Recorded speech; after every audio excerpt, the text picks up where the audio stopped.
हम मनुष्य एक सामाजिक प्राणी हैं। केकड़े की तरह एक साथ रहना चाहते हैं, पर न खुद का भला चाहते हैं, न दूसरों का भला देखना चाहते हैं। आज से कई हजार वर्ष पूर्व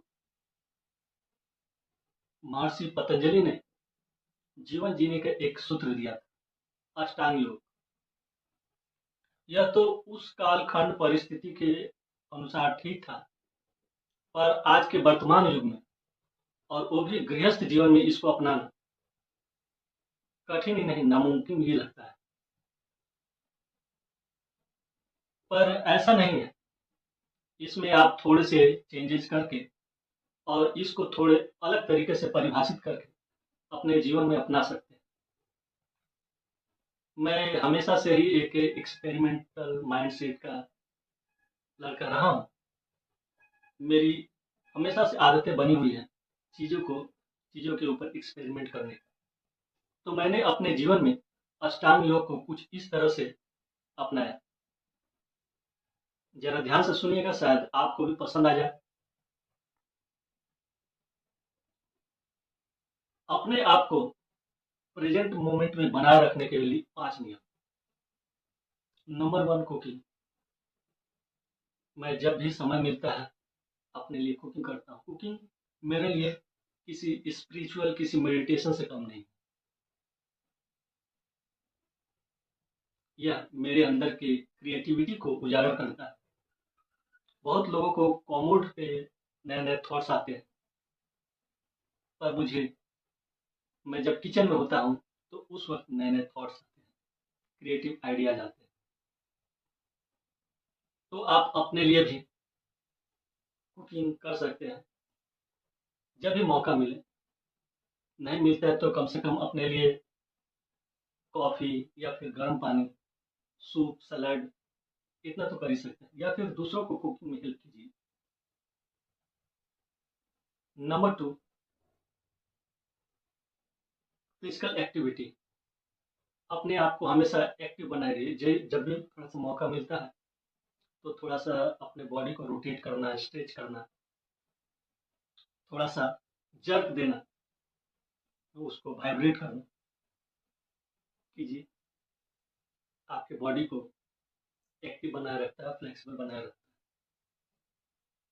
है। नंबर 3 में आता है, मैं अपने खाली समय में ऑडियो बुक सुनता हूँ, पॉडकास्ट सुनता हूँ। ये मेरे लिए नॉलेज एक्वायर करने की तरह है। किताबें पढ़ने का उतना मौका नहीं मिलता है, लेकिन फिर भी जब मौका मिले तो ऑडियो बुक जरूर सुनता हूँ। नंबर 4 पे आता है, लर्निंग न्यू थिंग्स। मैं हमेशा नई नई चीज़ें सीखता रहता हूँ, चाहे वो खुद को ऑब्जर्व करके, या फिर दूसरों को ऑब्जर्व करके, या फिर बुक्स के माध्यम से। तो हमेशा नए नए चीज़ें सीखना मेरे माइंड को हमेशा यंग बनाए रखता है। और नंबर 5, मैं जब भी वक्त मिलता है तो नेचर के साथ टाइम स्पेंड करता हूँ, एनिमल्स के साथ टाइम स्पेंड करता हूँ। मुझे मौका मिलता है तो एक्वेरियम के साथ सामने बैठकर मछलियों को तैरते हुए देखना मुझे बहुत अच्छा लगता है।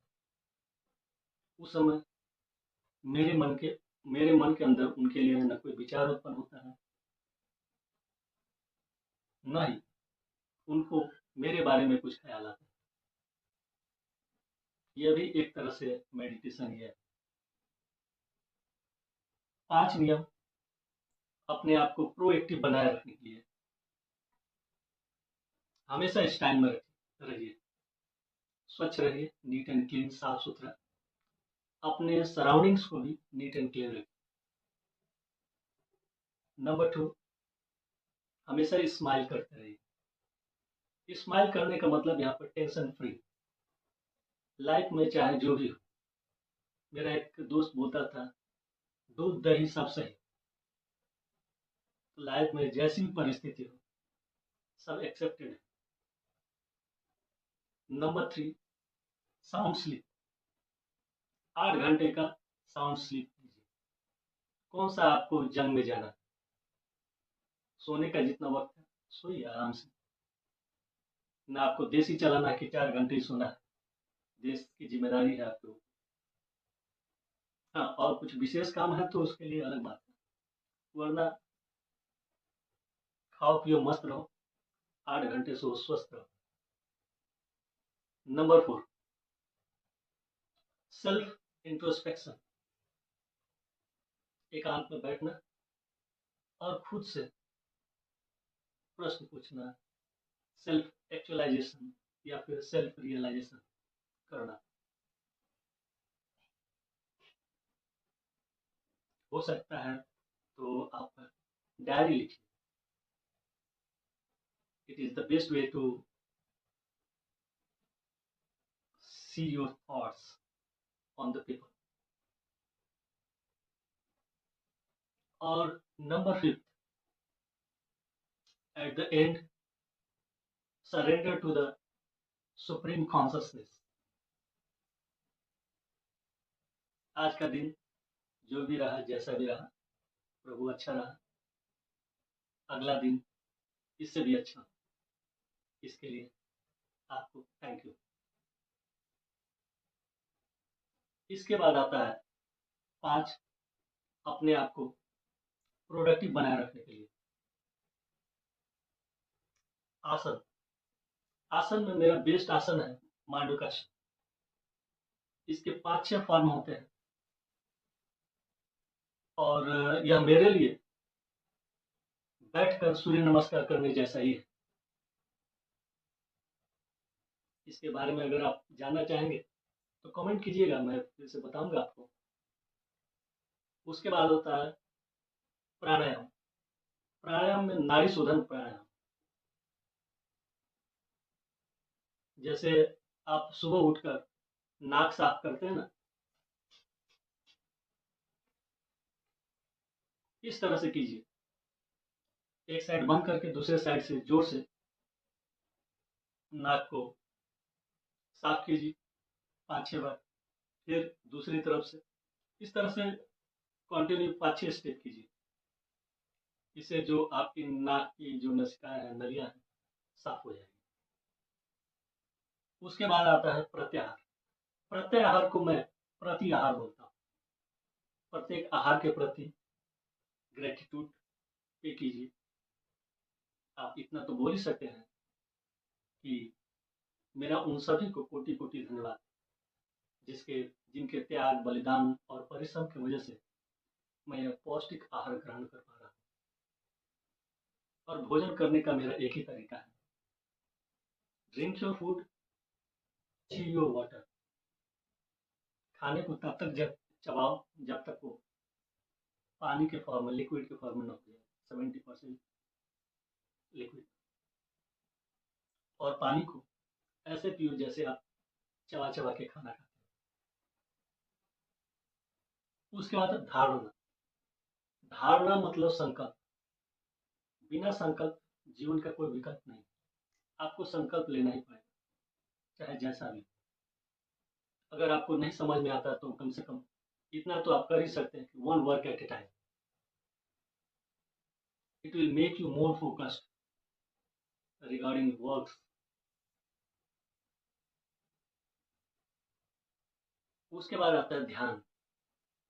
श्वासों पर ध्यान लगाना। आपकी सांसों को, जो ब्रीथिंग है, इसका इनहेल और एक्सहेल का रेशियो 1:2 होना चाहिए। आपको इनहेल करते वक्त जितना समय लगता है उसका 2 गुना एक्सहेल करते वक्त लगना चाहिए। और आपकी सांसें लंबी, गहरी और धीरी होनी चाहिए, न कि जोर जबरदस्ती। जब आप श्वासों पर ध्यान लगाना सीख जाते हैं तो आपका मन ऑटोमेटिक शांत हो जाता है। और जब मन शांत हो जाता है तो ही समाधि का स्टेज होता है। समाधि इसके अलावा और कुछ नहीं होता है। सिंपल सा परिभाषा है। जब आपका मन शांत, तब आप समझिए आप समाधि में। तो इतना तो हर कोई कर सकता है मेरे ख्याल में। अगर आपको पसंद आया तो आप भी मेरे इस अष्टांग योग की पद्धति को अपना सकते हैं, या फिर इसके बारे में और ज़्यादा कुछ जानना हो तो कमेंट कर सकते हैं। And thank you for watching this video. Have a nice day. Good luck.